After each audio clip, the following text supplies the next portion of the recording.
Welcome to the Channel 19 Experience Trucker Podcast. I'm your host, Tony, and welcome to the show. It is Sunday, March 16th, and it's episode number 5.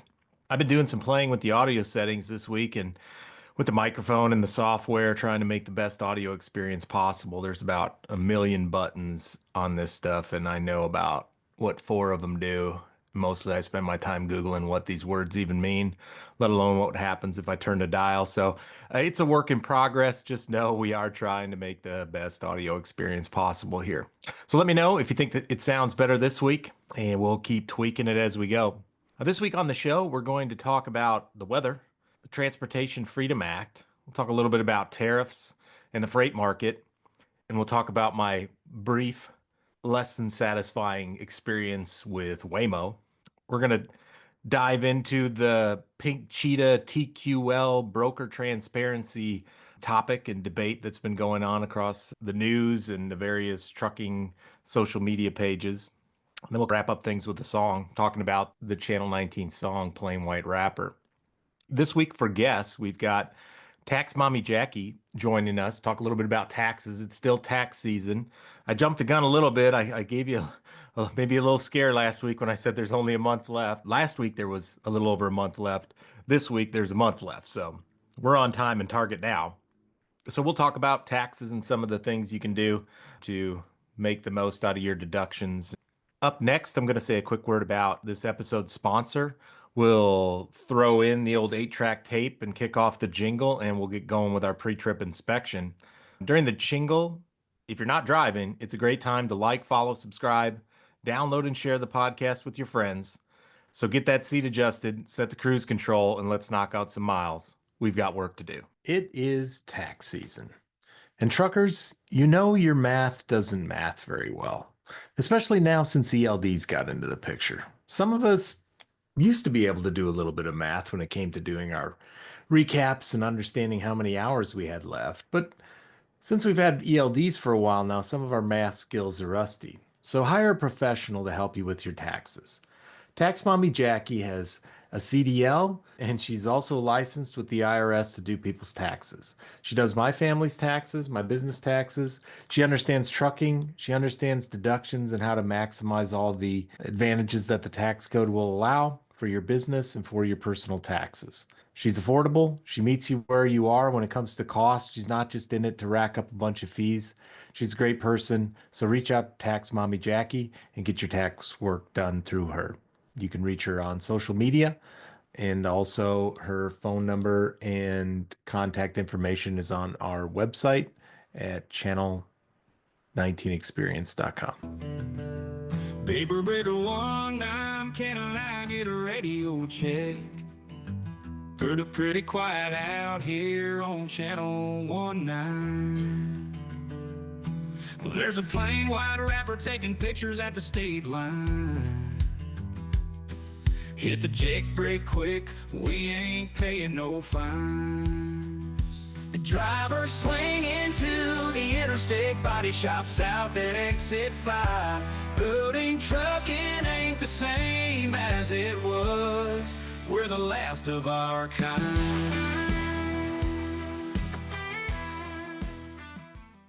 TrueTMS is a cloud-based transportation management system. Being in the cloud makes integrations faster, and you're able to access the platform from anywhere. They specialize in liquid transportation with their product True Liquid. It has intuitive planning, on-demand reporting, and easy order creation, rating, and invoices, which turns tedious admin work into streamlined automated workflows. And TrueTMS doesn't just provide software. They provide a structured, hands-on approach to implementation. And TrueTMS ensures your team feels supported throughout the entire process. The folks at TrueTMS have decades of trucking and liquid experience, and they care about this industry. They don't just sell you a product, they're invested in your success. If you're a liquid hauler, visit their website, truetms.com, and of course, tell them Channel 19 sent you. Welcome back. That horn blowing means that it's time to start the pre-trip inspection. Let's start off with the weather. I've posted some images from other people's Facebook pages and some of the safety departments, DOT departments, showing some of the carnage that's been going on across the country this week, whether it's snow, ice, wind, fires, tornadoes. It's been a heck of a week, even the last couple weeks of weather across the country. Lots of wrecks all over the country. A lot of them weather related. There's been some bad wrecks also across the country that were not weather related, sadly. There's been quite a number of lives lost. Iron and fiberglass can be bent back and fixed, but lives can't. So take care out there, everyone. It's freight. Lives are more important than freight. I hope y'all are safe and you made it through these last couple of weeks in one piece. And we'll say a prayer for all those impacted. It's really heartbreaking to see and think about what families are going through with all the weather related stuff going on, not just trucking, but the tornadoes and the fires, lots of homes lost, people displaced. So it's been pretty heartbreaking last couple of weeks to see all that unfold. It's a razor's edge with danger on both sides here in the trucking business. So continue to be safe and look after one another and make safe choices out there. Next up, let's talk a little bit about the Transportation Freedom Act. This bill, introduced by Senator Bernie Moreno, Republican from Ohio, endorsed by several other Republican senators, Jim Banks, Indiana, Tim Sheehy, Montana, Jim Justice, West Virginia. And it also quickly gathered support from the auto manufacturing CEOs, the NADA, the National Automotive Dealers Association. I think I got that right. And then the ATA, American Trucking Association. There's a bunch of stuff in the bill regarding the manufacturing of cars, auto workers, tax credits for jobs in the manufacture of automobiles, things like that. But there's also some key points in the bill for trucking. So I thought I'd touch on a couple of those quick. One of the main points in there for trucking is the call out for one national standard, the no more California and other state by state waivers situation that's unfolded here over the last decade or two. The goal of this is to prevent California and other states from dictating national emissions policies by forcing costly regulations, which increase the cost of cars and transportation for all American drivers. Also, in there, they've got a revocation of California's zero emission vehicle mandate, ensuring that everybody gets a say in how we regulate emissions. Now, no matter where you sit on some of these various topics, whether it's climate change or CARB as the board in California, or just more simply that you're a human being on planet Earth who cares about having clean air for yourself and your family and your grandkids for a very long time. I think a heck of a lot of us agree in trucking that what CARB in California has been able to do, taking advantage of their economic strength and also their location, having a lot of goods coming in through the California ports.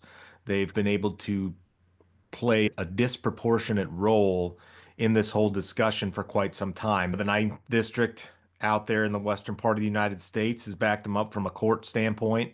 And then when you've had administrations not press them to tone it down, we've ended up in the state that we're in when it comes to California's role, especially as we look at national issues concerning emissions and regulations around vehicles and vehicle manufacturing. So it'll be interesting to see how this plays out. The trucking industry has been the bug being smashed against the windshield of CARB for quite some time. And maybe, just maybe, if a bill like this can get through, or at least some negotiated version that improves things overall for the trucking industry, maybe the other side gets to be the bug for a little while. All right. Now, while the weather has been pretty wild the last couple of weeks, it's also been a pretty wild ride when it comes to the new Trump administration and tariffs. Some of us are old enough to remember a fellow by the name of Ross Perot. He ran for president back in 1992, and one of the hot topics of that election was NAFTA, the North American Free Trade Agreement. During that election, there was a lot of really good debates, a lot of good books written about that. I mean, it was probably, trying to think, in my lifetime, probably the most noise a third party candidate made in an election. It's debatable about how it impacted that election for better or for worse, but the reality was is Ross Perot had enough money and he could make enough noise and basically he couldn't be ignored in that election. And really one of the main things that his campaign was centered upon was combating NAFTA. He coined the phrase during that election, this giant sucking sound of NAFTA, which was going to be our money and our jobs. He was ridiculed at the time for being an alarmist. And ultimately, he didn't win the election. And here we sit 30 years later in a situation that was more or less what he predicted, jobs leaving as a result of air quotes free trade. That free trade is not really free trade. We basically opened our doors to free trade, and our partners haven't necessarily been 100% good faith partners through that relationship. Now, a couple things to just clarify. Like, economically speaking, all tariffs by definition are inefficient. It's money going to someplace that is not directly between the producer and the consumer. Now, the reality is also there's no such thing as free trade. It makes a nice tagline in a campaign or in a debate, but there's lots of ways that free trade isn't free. And there's lots of levers that governments use, industries get the government to do for them that create less than free trade. And they use these levers to create competitive advantages for businesses, for industries, for countries, whether it's taxes, tax deductions, monetary policy. Those are some of the tools or weapons, depending on which side of the tool you're on. Take, for example, the Transportation Freedom Act that I just mentioned a moment ago. In there, there are provisions for tax benefits for US based manufacturers. And we're talking like 200% tax deductions for wages paid to US auto workers, which is basically a veiled kind of tariff. It's not a tax on someone else's goods coming into the country. It's a benefit giving to goods produced in our country that is not available to someone from outside the country. Now, I'm not saying whether these things are good or bad. Governments play these games all the time, whether it's monetary policy, interest rates, printing more money to devalue your currency so your products being imported to another country are now cheaper. These are the games that governments play all the time. Now, the reality is for trucking, right now it's created a ton of instability in the short run for sure. Now, how long it lasts, nobody knows. Hopefully, we get to some stable point of negotiating and working through Trump's style of negotiation, which is push hard and be the aggressor. Hopefully, it gets stabilized and works itself out here shortly because I can tell you a few people who really don't like instability like what we see right now as we're negotiating through this, which is CEOs of companies, investors, and bankers. They make a lot of bets with a lot of money, banking on certain things to be true. And when there's this much instability, bets come off the table until they wait and see how it all going to play out. So people are going to play inventories pretty tight when it comes to manufacturing or stores or warehouses, things like that. You saw some of it, an uptick when Trump came into office and CEOs started to build their inventory. And then knowing that maybe tariffs were on the horizon, they went and stocked up before the tariffs could be put into place. And now they're going to sit on those inventories and burn through them, which is going to make for a tough little stretch here for trucking. Now, we thought that we were nearing the bottom for most sectors of trucking, but this tariff instability is going to make for probably the bottom going a little bit lower in the short run here until we get some answers on how these chips fall. And we've seen that in the last couple weeks. More bankruptcies. We've had some big ones, some medium ones, some little companies going under. I don't have any specific details with those companies. I did happen to work with a couple of them on consulting engagements years back. So I have a little bit of understanding of their business and their model and whether or not they were well run or not. Some of them were very well run, multi-generational companies that have gone under lately. And I have to believe that to some degree, this instability probably didn't help their cause. In the meantime, I would expect some pretty choppy weeks ahead of us here through the end of the first quarter and on into early second quarter as we wait for the final results on some of these tariffs and what it means for various businesses to get back to normal. And finally, here on the pre-trip inspection, I wanted to share a little experience I had, or a series, I guess, a series of experiences I had with Waymo this week. If you're not familiar, Waymo is the driverless, let's say, taxi, Uber type company, ride sharing company. I don't know which parts of the country they're all in. I know they're here in Phoenix. They've got white Jaguar SUVs running around. They got all kinds of gadgets bolted to the front, top, sides, back of these cars. There's a whole bunch of spinny devices doing who knows what to make sure they don't smash into anything. And so, anyway, there's a lot of them here around Phoenix. I haven't ridden in one yet, so this isn't a story about my ride and what it's like to be toted around by a robot. They don't service my part of Phoenix. I live way out on the west side, and they don't come that far for whatever reason, probably because the trips are all on the freeway, and they're not allowed on the freeway at this time. They can hit the surface streets, but they can't go up on the big road.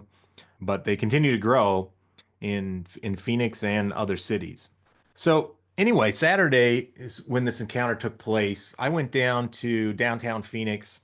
I was helping a buddy out. The TCA, Truckload Carrier Association annual conference is going on. Starts up this weekend and goes till Tuesday, maybe early Wednesday here at the Phoenix Convention Center. So I was helping a buddy out set up his booth. I got my Magnus hat on here. He works for Magnus Technologies, and so he needs some help setting up his booth. So I drove down there. We set up his booth down at Convention Center. I've got a little bit of video I'll share of what it's like before the show goes on in one of these conventions. But anyway, went down, helped him set up the booth, and then we decided we were going to go catch a spring training game over in Scottsdale.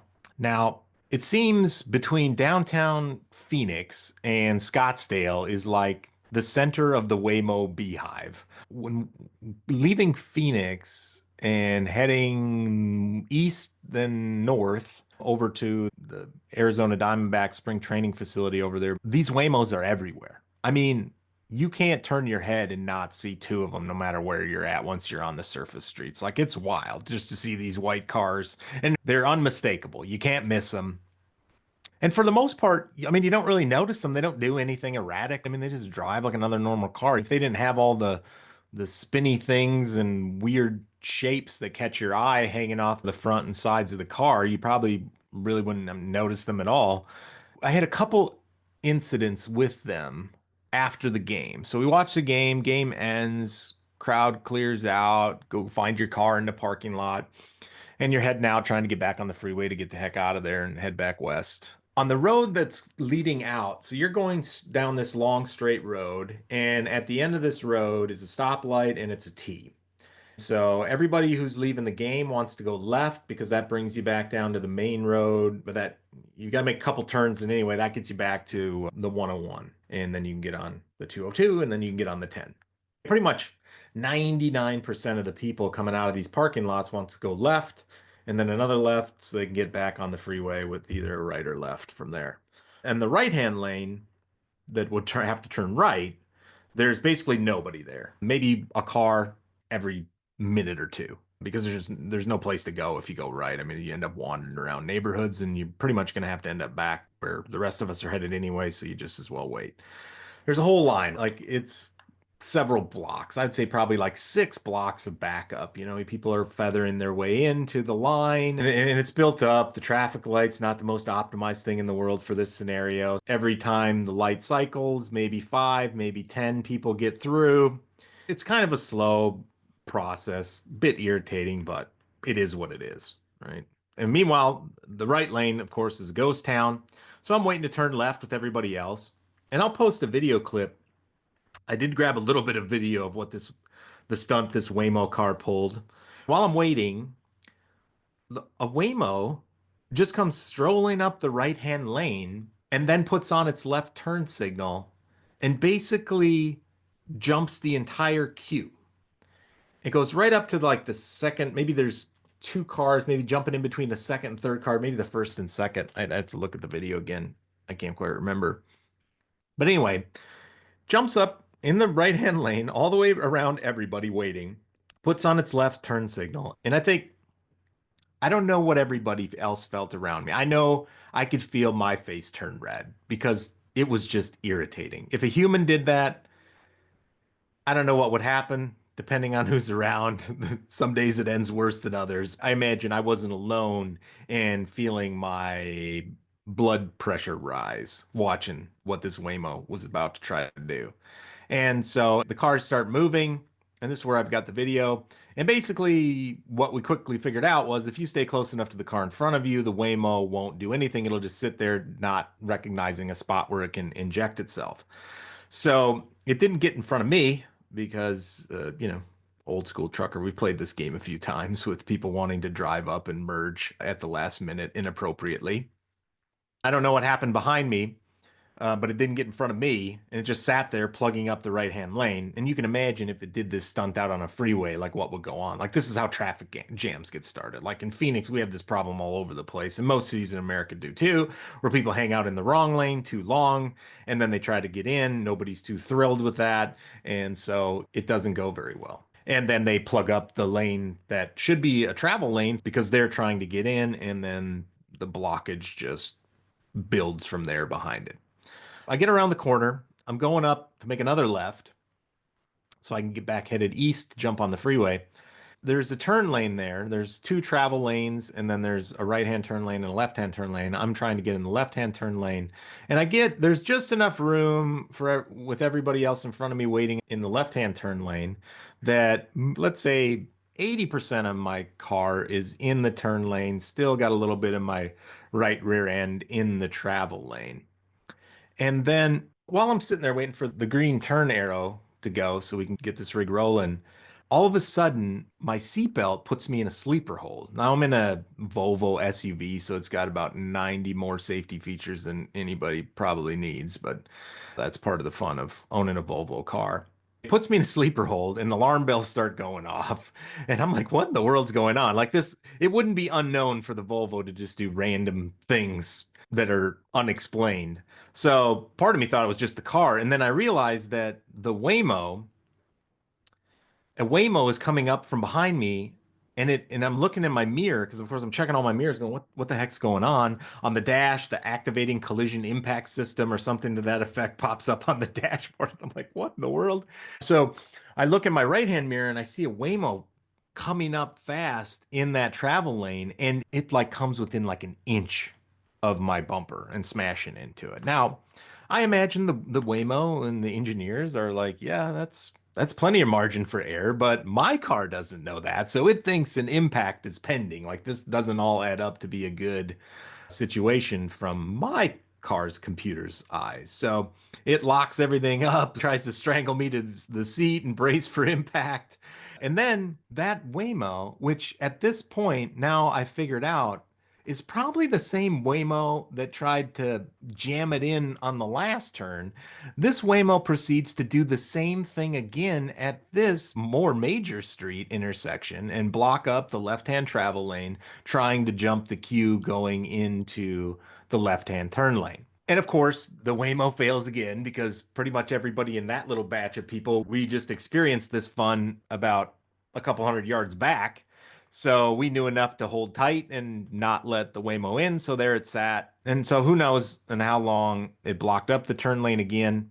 Now, us truckers know more than most how many human jerks are out there pulling the same maneuver on a daily basis. So this isn't just a bot problem, but we've got enough humans doing it, right? Do we really need to be programming Waymos to behave in this fashion? And worse yet, we don't really need other people seeing more examples of this bad behavior and getting ideas that it's okay to start doing this. It's just going to make traffic worse. Maybe these self-driving cars are a good idea, maybe they're not. So that was my Waymo story. I wasn't expecting to have a Waymo story on this episode of the podcast, but you wander around enough and the stories just write themselves. So pre-trip is complete. Let's push the buttons in and get this rig rolling.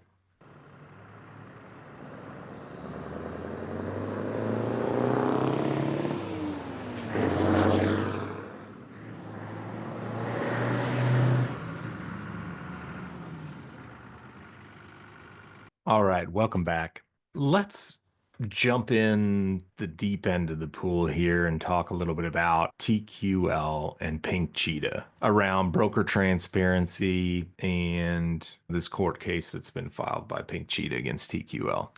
Now, I'm not going to go into all the details of this entire saga, right? As you can imagine, there's lots of details that probably don't make for the greatest podcast to sit and go through every one of them. So I'm going to do my best to summarize what I understand and get us started, and then I'll jump into a story I wanted to share around this topic. So the regulations state that brokers have an obligation to provide rate transparency information to the carriers who haul the loads. Couple of problems with the current setup. Some brokers are dragging their feet. I don't know if all of them are. And they're dragging their feet because there's not any specific language that says how they have to provide this information. So some brokers are not providing this information easily, quickly, or electronically. They're just making it a pain to get. And then we also have some brokers that have language in their contracts that basically attempts to get you to sign away your rights to this information in order to do business with them. Now, anybody who's been around the trucking business a long time knows that we're no strangers to these tactics. Like, there's plenty of regulations that have been basically rendered unenforceable because of things like this and just all these tactics that just make it more painful to get what you're supposed to be entitled to because people stall, they make it difficult, they make it more effort than what it's worth to get whatever that entitlement is. So that this is not news to truckers and trucking. We finally get legislation or regulations passed or enacted, and then the industry moves the ball to some other obstacle for us. And this is one of the reasons why there's been forward momentum on the revised regulations around broker transparency that is currently in the comment period, the reopened comment period. So basically, that it can be explained in crayon to everyone. Here are the rules for broker transparency and not leave any back doors to make it difficult because they weren't clear the first go around. So kind of summing it up, Pink Cheetah had hauled some loads for TQL. They requested the rate information. They were pressing on TQL to provide that information. TQL said, that's not our agreement, basically. And so we're not going to give it to you. And Pink Cheetah pressed and they went to the FMCSA, and the FMCSA jumped in and said incorrect. TQL and eventually forced TQL's hand. Kind of a whole circus went on there from what it sounds like. So then eventually TQL handed over the transparency document of what the rate was. And then after that got solved on one, Pink Cheetah had hauled other loads for TQL. They made a request for the information for all the other loads that they hauled, or at least a chunk of loads that they hauled. I don't know if that's all the loads they hauled. TQL sounds like they went back to their playbook and refused again, and that's resulted in this new lawsuit. Of course, everything I just said is just alleged. It's out in the public sphere as far as what's being accused or stated. That's why we have courts, so people can fight it out and figure out what's the truth or not. But that's my understanding of the story as it was described in various articles. Now, this makes me want to remind everybody that the comment period for the revised broker transparency regulations ends this week, March 20th, which is Thursday. So if you've got an opinion, get in there and say something about it. Now, regardless of your opinion about Pink Cheetah's case, Pink Cheetah has gone to the mat for the trucking industry here and been willing to push and just not let it go and been willing to fight. Whether they're in the right, whether they're in the wrong, any of us who've been in the shoes of being up against the big interest in this industry know how daunting just the thought of doing that is. So hats off to Pink Cheetah Express for not just letting it go when they didn't think something was right, that getting the FMCSA involved, getting attorneys involved, and trying to press for the right thing to happen in their opinion. Show them your support if you're on their side. Go on their social media, leave them a message, leave them a heart, leave them something to let them know that there's people out there behind them. I did reach out to them to see if they get on the podcast. We'll see what happens. But regardless, we'll keep an eye on both the lawsuit and the pending regulation changes and see how it all turns out. Now, given all the commentary on these two topics and brokers in general that goes on social media and other places, I thought I'd share a perspective of my own. The reason I'm sharing it is to shed some light on how some of these things work behind the scenes between shippers and brokers and carriers. Of course, having been a driver, owner, operator, small fleet owner, and working for a variety of fleets in operations, I've had plenty of broker carrier experiences being on the receiving end of the loads from the brokers. But I also spent some time in my career working for a very large shipper. In that role, I oversaw a bunch of the logistics and the inner workings of being on the shipper side when it comes to dealing with carriers and brokers. And the company I worked for, it was in a flour milling business. And so we did lots of pneumatic bulk shipments, intermodal shipments overseas, rail truck transfer sites. And they also handled a couple packing facilities where they made retail products, which of course would get loaded up on pallets and shipped off in 53-foot dry vans and off to your grocery distribution warehouses, things like that. I didn't handle rail shipments. Just once it landed at a rail truck transfer site, then it was my problem, but the rail shipments was another group's problem. So for the van freight, it was a much smaller piece of the business because most of the customers were huge customers, giant food manufacturers who get flour by the rail car. They buy that much flour. Or even the ones that were smaller facilities, they would get a bulk shipment of flour, 50,000 pounds of flour. Nobody's running a food manufacturing place. I hope they're not opening up 5 pound sacks of flour all day long. So most of the business was the bulk side of it. And then a small percentage, I'd say probably 5% or less, was in the retail business that actually went on 53-foot dry vans. And being a smaller part of the business, it tends to not be something you want to invest a ton of manpower in managing it. You want to stick to the things that are really making the big chunks of money. And during my time there, we tended to broker a lot of those loads out. Now, there were tons of lanes, I mean, hundreds of lanes out of these couple of facilities. And there was all kinds of variance to these lanes. There was seasonality to it, all kinds of variables when it came to how much was going to get ordered. It was a very volatile area of the business because it wasn't our main thing and these are smaller volumes. So somebody might order 6 truckloads from you one week and none for the next 6 weeks. So it was more challenging to manage than something that's a little more consistent. And also when it comes to finding carriers to haul that freight, carriers tend to like having consistency. It's a lot easier to plan for and it makes for streamlined operations so that people can keep their costs down and not have to go from, wow, I put 6 trucks in Topeka and we got 6 loads out this week, just like the plan. And then the next week you put 6 trucks in Topeka on Monday morning and there's no loads. And you go, now what? Now I got to go to the spot market or figure something else out. Like it makes it tough for carriers to manage volatility. And that tends to get priced into things. Now, I think I mentioned this, but before I got into the job, they were already using brokers to handle most of those shipments on the retail side. Now, there was an annual bidding process, and carriers were involved in that process as well as brokers. We were looking at all of our options every single cycle. But given the variables and the volatility of all that freight, it made a bidding process challenging. There were hundreds upon hundreds of lanes. And of course, the smaller carriers didn't want to win bids on all of those lanes. So it's a very tedious process when you're a small carrier, especially when you might go through all that work and then not win any lanes that you want. Worse yet, you win lanes that you didn't want. So you really have to be careful and make sure you overprice lanes you don't want. Of course, the bigger carriers don't have any problem with this effort. They do this all the time. There are teams at the bigger carriers who this is all they do is work through bidding processes with the various shippers. So they have all their data. They have a team of people to do this. So this is just part of just doing business when you're a large carrier. You're going to go through a lot of these bidding processes on an annual or semi-annual basis.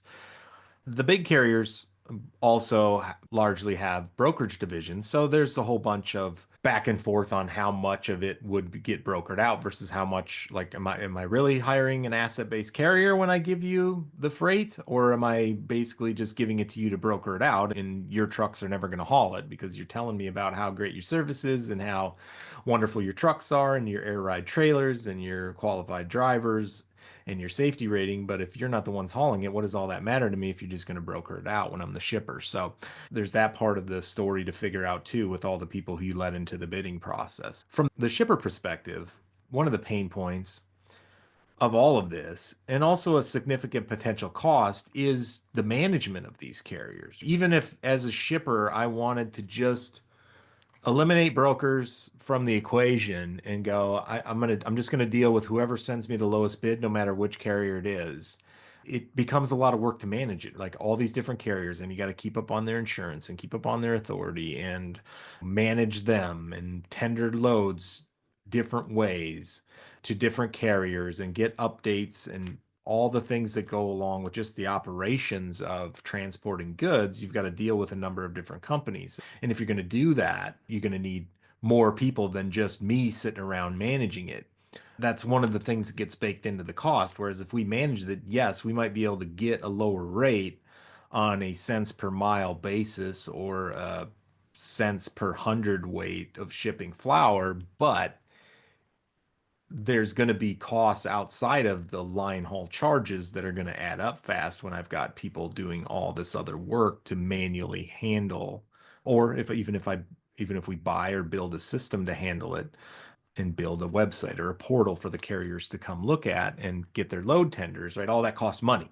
So there's no free ride here in trucking. Somebody's got to pay.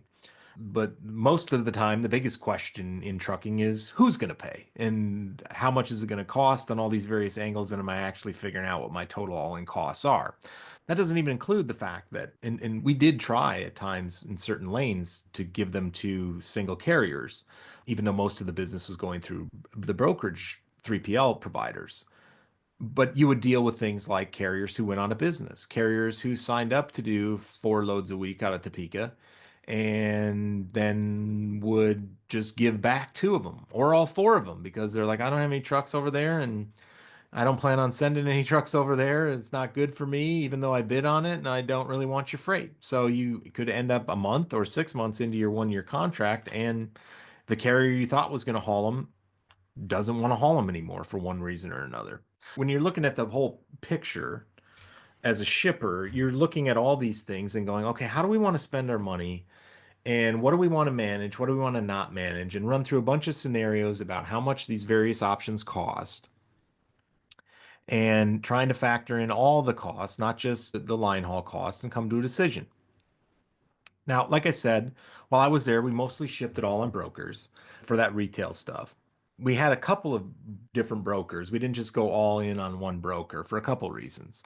First of all, we didn't want all our eggs in one basket. Like if something happened, system goes down, you're at the mercy of one carrier, and all of a sudden we've got loads piling up in a warehouse and they're telling us their system's down. So, having more than one company under contract gave us some flexibility to pull loads back and rejuggle some things. Or if one broker couldn't cover it, or it was too much volume, maybe we brought too much volume in on a lane. You just wanted to have more options than having to go to the spot market ourselves in between contract cycles. We had contracts on some of those lanes. Basically, we had a primary broker and we had a secondary broker. The other reason too is that during the course of a year, we're going to gain and lose a bunch of customers during that time. New distribution centers get opened up, so we may ship something that on a lane that we didn't even have in existence when we did the last contract cycle. So we're continuously going in,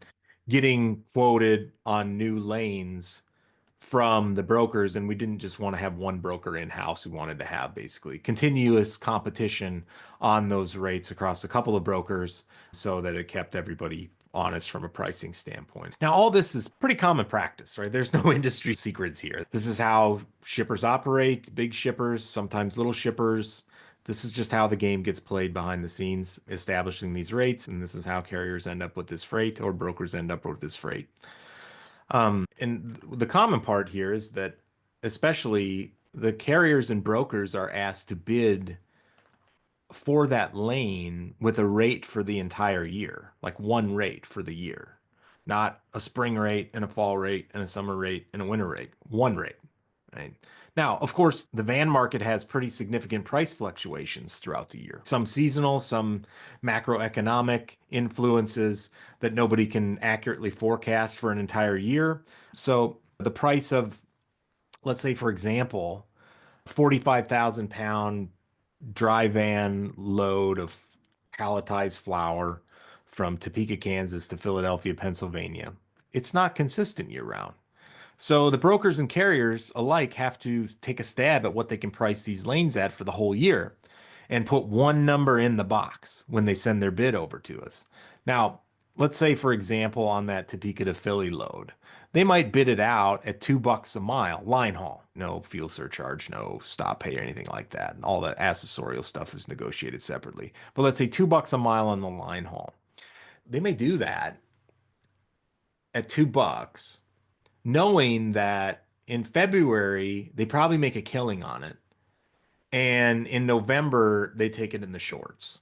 Each broker has their knowledge of what those lanes' historical rates are against various benchmarks. And also, and this is where an incumbent, somebody who's already been hauling the freight for us, knows, they might look at last year's data and go, okay, well, we're going to make a bunch of money in February, and that's when they ship a lot of these loads. And then we'll take it in the shorts in November, but their volume's really low in November. So we're going to win a lot in February, lose a lot in November, and all in all, yep, we're still going to make a few bucks. So let's go with $2 a mile. And essentially, they're gambling, and they're really betting on their own ability to know the freight market well enough to not price themselves into a big problem. If the spot market in February all of a sudden hits, hey, there's no trucks in Kansas like there usually is, and we got to pay 250 a mile to get this stuff to Philly, they're taking in the shorts for 50 cents a mile, and they may lose on that lane the whole year now. And the one thing that is a hard truth is shippers, in this case, it was me on the shipper side, we do not take kindly to people who don't price their freight right. So if you're a broker and you bid it at $2 and I gave you the bid, I better not be talking to you in February going, man, we really can't cover these loads at $2. And I'll go, well, that's too bad because that's the contract you signed up for.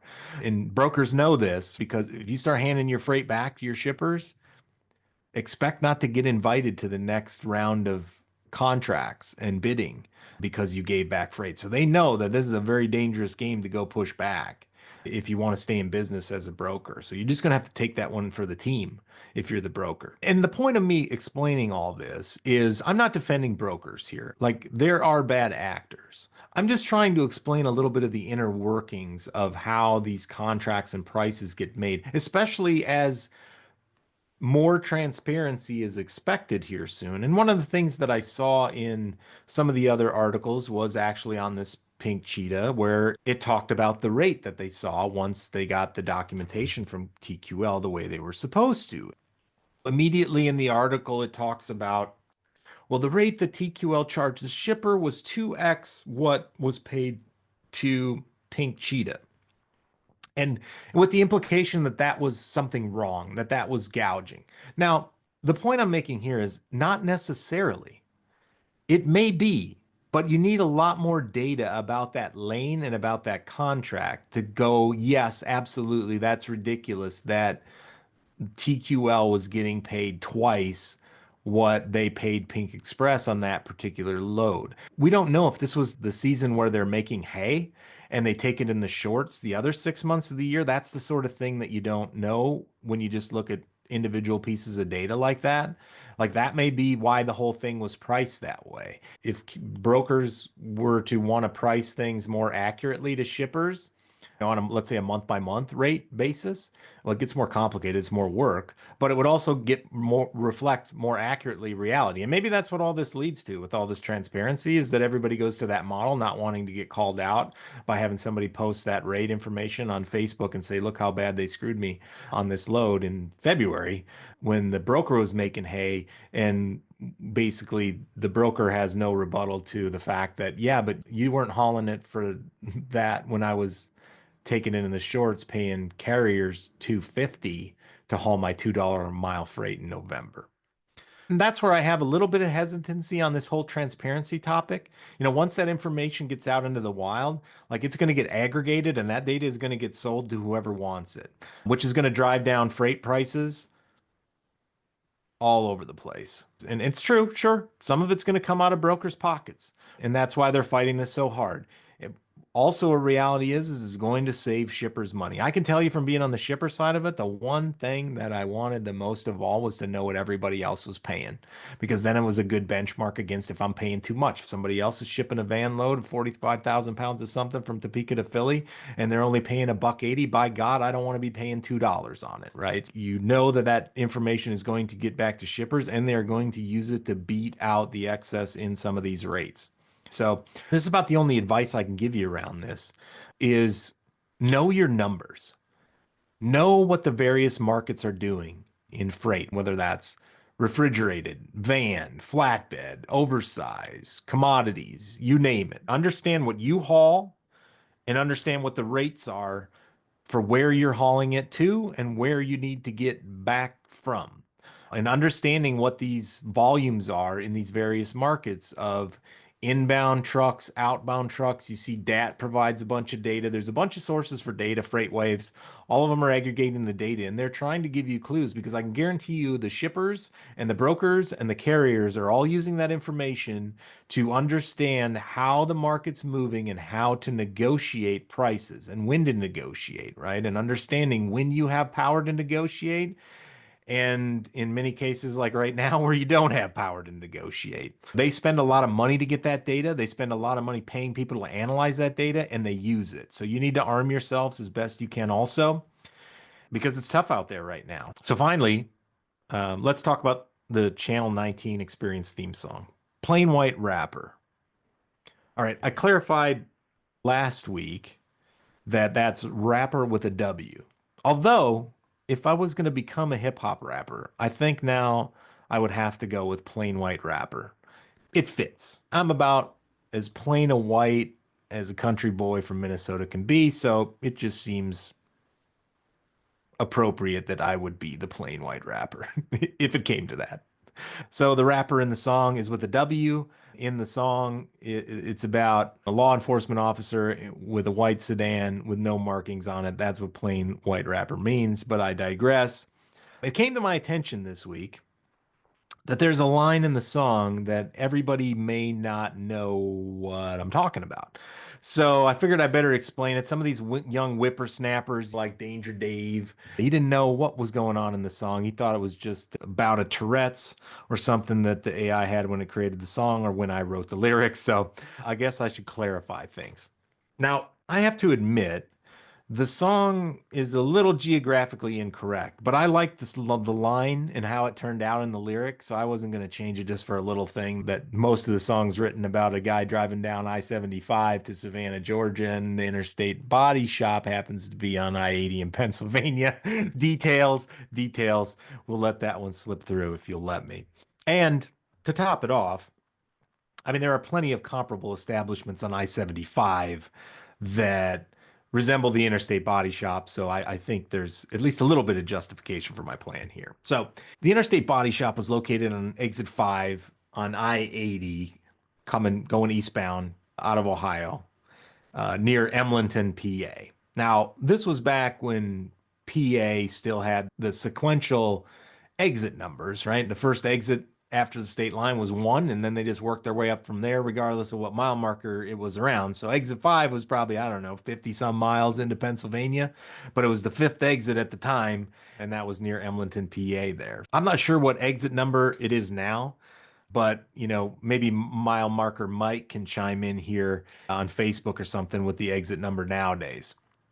Anyways, the Interstate Body Shop was a exotic dance club on the southbound side of the freeway there. And they were notorious for having girls on the CB all day long, basically chirping and trying to market their business to entice all the innocent truck drivers of the world to come over there with various amenities, free showers, free buffet, and anything they could think of. I think there was a CB shop nearby and and maybe even a truck wash on that exit at the time. I don't remember. And then, of course, they had scantily clad ladies at the Interstate Body Shop. Now, I looked it up, and I guess that the Interstate Body Shop's been closed for a few years now. I think maybe three, back 2022 or so. But if you want to be entertained, there are plenty of memories still on the information superhighway. If you go Google Interstate Body Shop, Emlenton, PA, and look at the Google reviews or the Yelp reviews, there's some pretty funny commentary in there. And it's quite obvious that some folks spent more time in there than my one visit. It was a bit sketchy. I mean, now, let's face it, trucking overall can be a bit sketchy, but this was not the ritziest place in the world, but it evidently accomplished the mission for probably greater than 20 years. They had a long run. So that's the backstory on that part of the song, talking about the Interstate Body Shop on South at Exit 5 and keeping your door shut and keeping going on by so you can get your load hauled. All right. So that's a wrap for the main segment here of the show. Let's get on to the interview. This week we've got an interview with Tax Mami Jackie. It is tax season, and so we're going to talk a little bit about taxes and then we'll wrap things up from there. But first, let's take a quick sponsor break. This week's interview sponsor is Trans Carolina Permits. Trans Carolina Permits is based out of North Carolina. The company's been in business since 1977. They've got a team with a ton of experience in all of our favorite part of trucking, which is the government. They provide a portfolio of services for the trucking industry, various applications and permits, FMCSA, Authority 2290s, IRP tags, DMV tags, trailer plates, state filings for your business, over-dimensional permits, not to mention they have a compliance program. They'll help you with clearinghouse setup and queries, IFTA and mileage reporting, so your state-by-state mileage, your fuel purchase tracking, and get that wrapped up into a nice little bundle for quarterly filings. They're a one-stop shop for your trucking needs. You can find them on Facebook and LinkedIn, or check out their website, www.transcarolinapermits.com, or give them a call at 1-800-899-4870.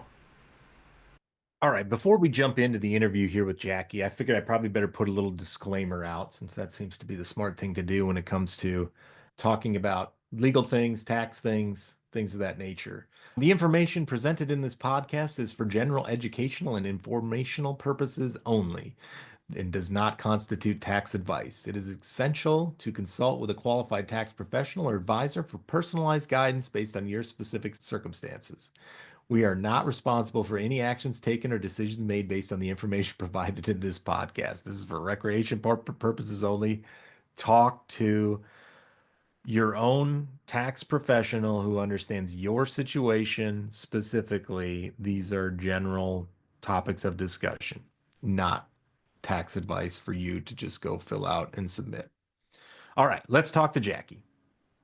How was the show this past weekend? Yeah, it was pretty good. They had a big crowd over there. We got out there early, like at 10 in the morning. It's pretty fun. I think next year I'm going to get a booth. I actually heard about it last minute because of your post, and I was like, oh my gosh, how cool. And then I just got lazy. I know it's a long way for us, right? Yes, it is a long way for us. And then I had the kids and their schedules, and then I wasn't prepared. And I was just like, I can go, for leisure and enjoy the day and trucking, of course, getting into all the fun parts of trucking. But then at the same time, I was like, I want to, maximize my opportunity while I'm there. I don't have any flyers or anything ready for anyone. So I overwhelmed myself and I really feel like I missed out on a lot of fun. Yeah, it's a cool event. The people were great. Everybody's happy and having a good time. So definitely well worth it. Yeah. Maybe give me a reminder when it gets closer because I'd really love to go. Yeah, for sure. I'll be relocating in end of May, early June to Florida. Oh, really? You're moving? Yes, I'm done with Arizona. I've been here my whole life, so I need some change. My son also wants to be a barber, and if I stay here, he'll have to go to school because of the state requirements for a year. And if I move to Florida, he'll only have to go to school for 3 months. The other benefit for me is I can get more into trucking and have just like a regular 40-hour shift, and I'll be able to come home every day versus in Arizona as a newer driver, they want me over the road 6 or more months. And, as a single mom, that makes things really hard for me. Yeah, no doubt. I could just jump in as an owner operator, but at the same time, I don't feel like I have enough experience to know how to do everything. So when I do take the leap of faith and go on my own, that I'm confident in, all of my trucking abilities. Yeah. Yeah, that's one of the things I'm going to start doing on the podcast too. And we'll probably start something kind of a side channel, which is just the owner operator side and kind of helping coach new owner operators and answer questions. I mean, I was lucky I had family members in it, so I had people to ask questions of and springboard For ideas sure. off of, and they could say, "Yeah, we tried that and that didn't work, so just save your time Hmm. and skip that." Right, because everybody has their own opinions, but it's those really solid people in your corner that help give you that guidance. And in trucking, it's not like a cheap little business you get into. You're talking minimum 50, 60,000 just starting. That's your investment, and that's going super cheap. Right. Yeah, and that's not even, when you think about how much money it takes to get going, right? All your operating costs and your plates and your fuel before you haul a load, and then you got to turn in your paperwork, then you got to wait to get paid, right? So you got to have, it's a cash intensive business, that's for sure. Yes, you got to be ready. So what got you into trucking?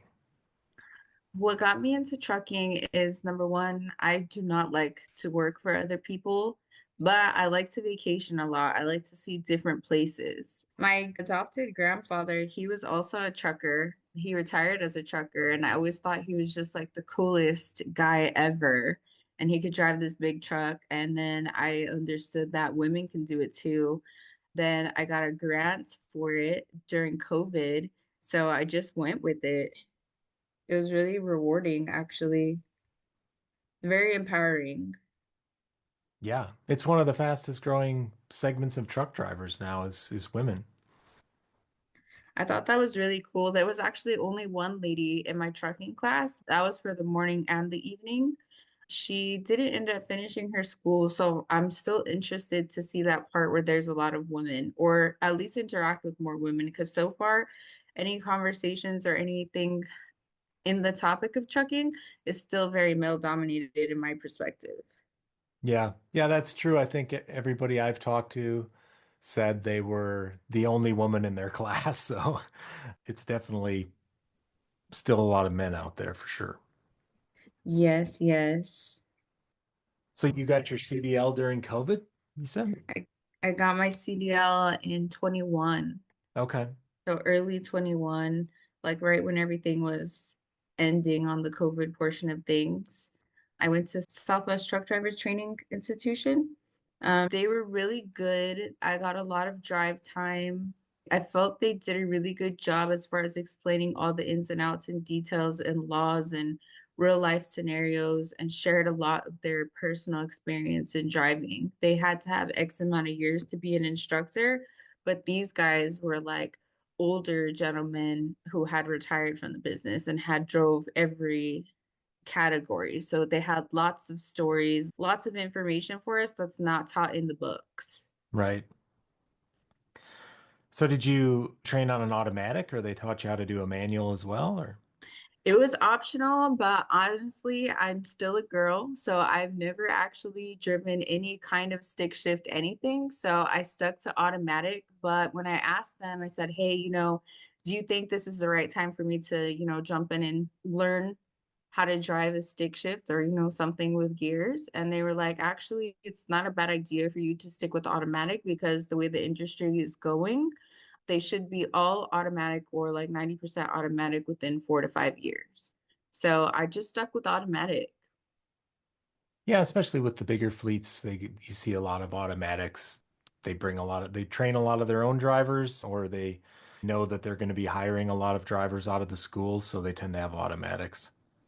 I think the only drawback now, that I've fallen in love with the sound of a Peterbilt. And from what I understand, Peterbilt is only a stick shift. So at some point, I'll have to go back to school and learn. Yeah. You have to double check that. I don't know if they have any automatics or not. I mean, Peterbilts and Kenworths are both made by PACCAR, and I know the Kenworths have automatics. I Gary, think our the last guest, he went to Stevens and they had Kenworths, and he went to school and he was under the automatic restriction as well, and he started at Stevens, and that was in a Kenworth. Nice. I think the Peterbilts I'm looking at are those fancy pants ones you probably saw at the show. Yeah, I don't think any of those guys are putting an automatic in those trucks anytime soon. No, not at all. Plus, I mean, I own both. I had mostly manuals. I did buy a couple of automatics at one point because I got a good deal on them. So I did have them. So that was my one excursion driving some of those trucks when we had to cover some loads. I'd go out and haul in the automatics. It's kind of addicting, especially if you've driven manual and just putting it in drive and relaxing in traffic and not dealing with all the shifting and the clutching and everything. Yeah. It's pretty convenient, I have to admit. I couldn't do it all the time because I just miss the fun of shifting and like that's half of the entertainment value for some of us. So Yes, I'm seeing that now. So it's on my to-do list. so let's talk about taxes a little bit. We've got a lot of different scenarios in the trucking industry, right? You've got the guys who are and gals who are working for trucking companies, so they're employee based. I know we've got some folks out there who they're, let's say, they're more or less behaving like a company driver, but they're being paid as a contractor, Mm-hmm. 1099 style. And then, of course, you've got the various degrees of owner operators who have either they're running under a sole proprietorship or an LLC, or they own a small fleet of trucks. So lots of different tax implications floating around the trucking industry for sure. So many, so many, but you definitely hit the top three. So let's talk about our W-2 trucker friends. Those are the ones that get the short end of the stick, but they're also getting their experience. So I'd say they probably are more like myself. I'll probably have a better opportunity as a new driver getting in as a W-2 versus a 1099. But those are the ones that get the short end of the stick because they're basically just paying taxes on anything that they make. And in our industry, you can make a significant amount of money, which also means a significant amount of taxes you'll be paying to IRS automatically out of your check. And if you choose to go exempt, then you have to pay that big chunk at the end of the year. So that's really it for the W-2 Because trucking friends. nowadays, right, there's not as much incentive as in years past to itemize your deductions. I mean, your threshold's so high now to be better than the standard deduction when you're an employee. Yes, that and after COVID, you don't have any itemized deductions as a W-2 employee unless you have your own side business. So say I worked for a trucking company as a W-2, but I also owned on the side my own truck, but I didn't drive it. I rented it out or used it as a business of some type. Then I could still definitely take advantage of all those write-offs that independent contractors have or owner operators have because then I'm running my own business. Our 1099 employees are going to be the ones that definitely have a lot of write-offs, but some of them don't.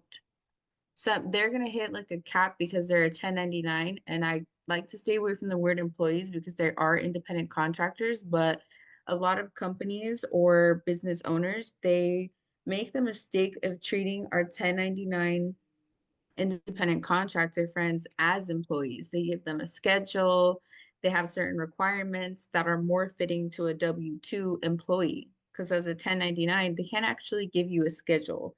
Maybe they have a schedule to adhere to so you can make X amount of dollars or pick X amount of loads, but there's a couple legalities that are being abused in the 1099 world. But those independent contractors do have a cap that they hit as far as having write-offs. So for an independent contractor, maybe their employer reimburse them for fuel, so they never have to pay for fuel. They have a fuel card. Maybe they have a uniform they have to wear, or all their maintenance and repairs are covered, or the internet in their vehicle is covered. They don't have to pay a lease. Do you know what I mean? So they Yeah. lose out on those bigger opportunities to even claim miles, fuel, food, stuff like that, especially if it's reimbursed by the employer. Right. So it can be a little sticky when you're a 1099 independent contractor and trucking. So you Yeah. And always want it's to a, make sure that you maximize wherever you can. Any places they're not reimbursing you, maximize. Even in education, go back to school, get an additional endorsement. That's also going to open the doors for you in the future, or even just give you that couple $1,000 write-off for that current year. All of those little things throughout the year make a huge difference. right. Yeah. And it's definitely a slippery slope. I mean, you see some things from a 1099 perspective that there's plenty of companies who've paid some pretty significant penalties for being on the wrong side of that 1099 equation and treating people like employees when they shouldn't be. And also, right, when you're doing 1099 stuff like that, I didn't do it, but I'm just imagining if you're getting paid as a 1099 when you're kind of behaving like a driver, like you have to ask yourself, like, what are you giving up to be a 1099? You may be putting some more money in your Yes. pocket, but when you look at things like matching Social Security and some of the other withholdings, health insurance, how are you getting that? Now, maybe your spouse has it, so that may be one of the reasons why you want to go 1099, perhaps, but still, there's other tax consequences from being Yes. 1099 that now is your problem as the driver as opposed to the Mm-hmm. company's. It just gets sticky when you're a 1099, especially as a driver, because we kind of do have a schedule that we have to adhere to with how many hours we can drive, when loads can be picked up, when they can be dropped off. But when it comes to rules of an actual 1099 independent contractor by federal law, you're not actually supposed to adhere to a schedule, because if you do have to adhere to schedule, then you're a W-2 employee. Yeah, So a lot it gets sticky in the 1099 worlds. But the owner right. operators, that's where you get your bang for your buck. Right, with the deductions and all the things that you can potentially minimize your tax burden with. Yes. Say I jumped in as an owner operator this year, but I bought a used truck and I started something with super high miles, something super basic in the 30, $40,000 range. Okay. I'm going to be able to depreciate that 30, $40,000 off over the course of 5 years. Since I'm buying so cheap, I know that my equipment there is not going to make it for 5 years. So I'm going to need to reinvest in a year or 2 years, but that's when I'll buy a more expensive truck, or I'll finance another one and depreciate that. So I'll continue to add to my fleet or upgrade my vehicle, my truck basically, to continue to eat down on some of that tax liability. The other thing now is that you can claim all your miles that you're driving in your company vehicle, because now that's your business. That is your company vehicle. And there's apps for that now that help track everything in an accurate way. And IRS can never throw that back and say, hey, we're not going to accept that, because these are apps that they suggest that you use in any course of business where you're tracking miles. Hmm. So one of them is Stride. The other one, Mile IQ. That's a newer one, but it's definitely highly recommended. Both are subscription based, but as long as you're tracking through some method that you can't manipulate, then it's super valid. And Maybe you have a ton of expenses, uniforms, education, repairs, maintenance, phone, internet, home office deduction, all these additional extra things, right? Those still will not eat at your tax liabilities the way that miles will. So I always push everybody to track those miles, track those miles. That's where I really see the money for drivers. yeah, and don't forget that the subscription cost for the app is also tax deductible, right? Exactly. Yeah. Any of those things are all investments to your business. Yeah, things like XM radio, because you're, of course, listening to traffic and news about the trucking industry. So there's a lot of things that Yes. are tax deductible. All of that stuff. Maybe you have YouTube, maybe you have Spotify. maybe have Apple Music, all of them, because some songs, some artists are not across all the applications, and maybe you want to hear them, or maybe there's a podcast on one that's not on another one, and it's relevant to your job or your field of expertise in the owner operator trucking world. That's all write-offs for you. Yep. Yeah. Keep your receipts. It's nice that we live in a digital age where you get electronic receipts, but you got to remember to, throw them in a folder in your email inbox or something like that. So you got them all nice and gathered up in a package for your tax preparer. For sure. And the thing about receipts too is the ink fades over time.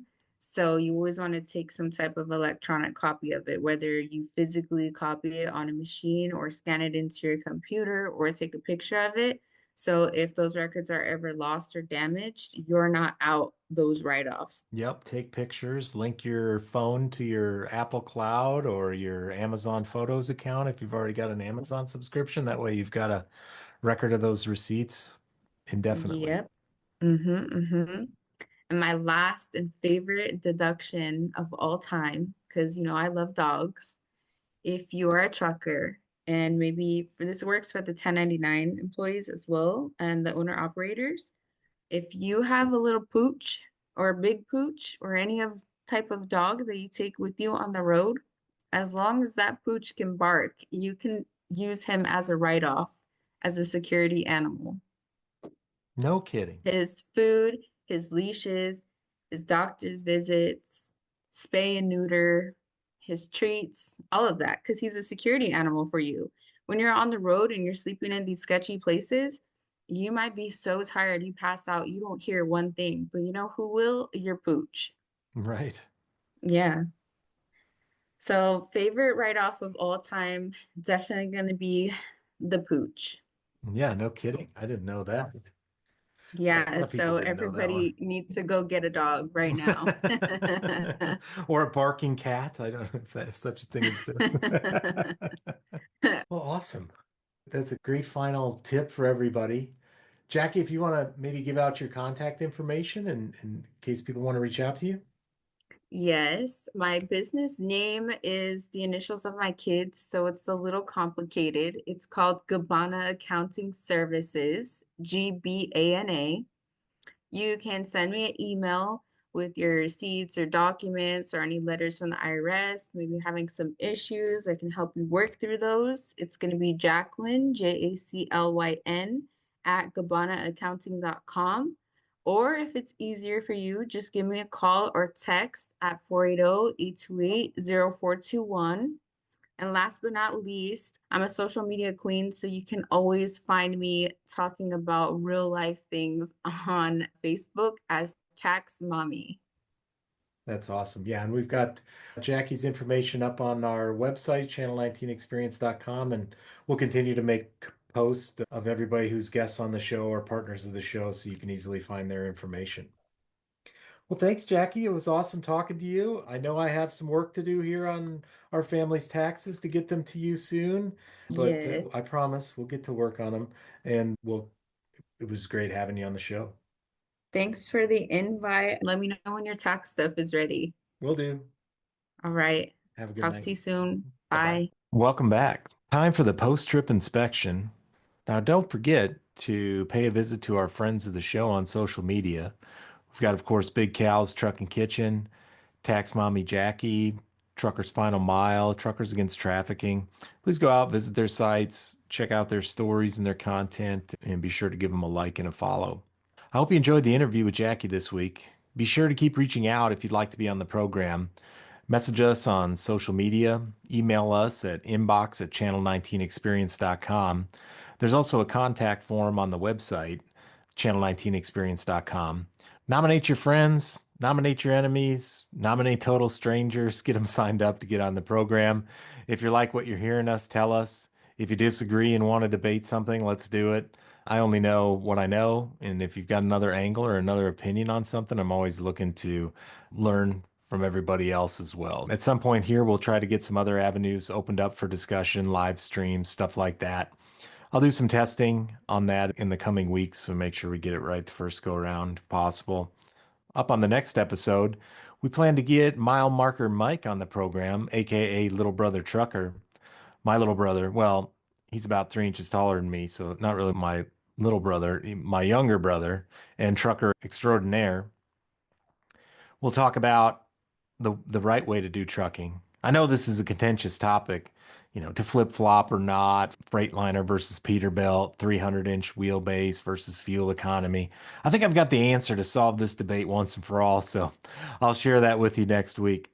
We'll likely have 2 interviews at least next week to look forward to, and I'm sure some surprise topic or two will come up as well. Oh, yes, and I did promise a Danger Dave update, but that'll be the week after next. Of course, like, follow, subscribe, put a heart next to our name, give us a good review, share us with your friends. Thanks for listening this week. I hope you're enjoying the podcast, and please reach out, tell us what you think. We'll see y'all next week. Everybody be safe. We've got work to do.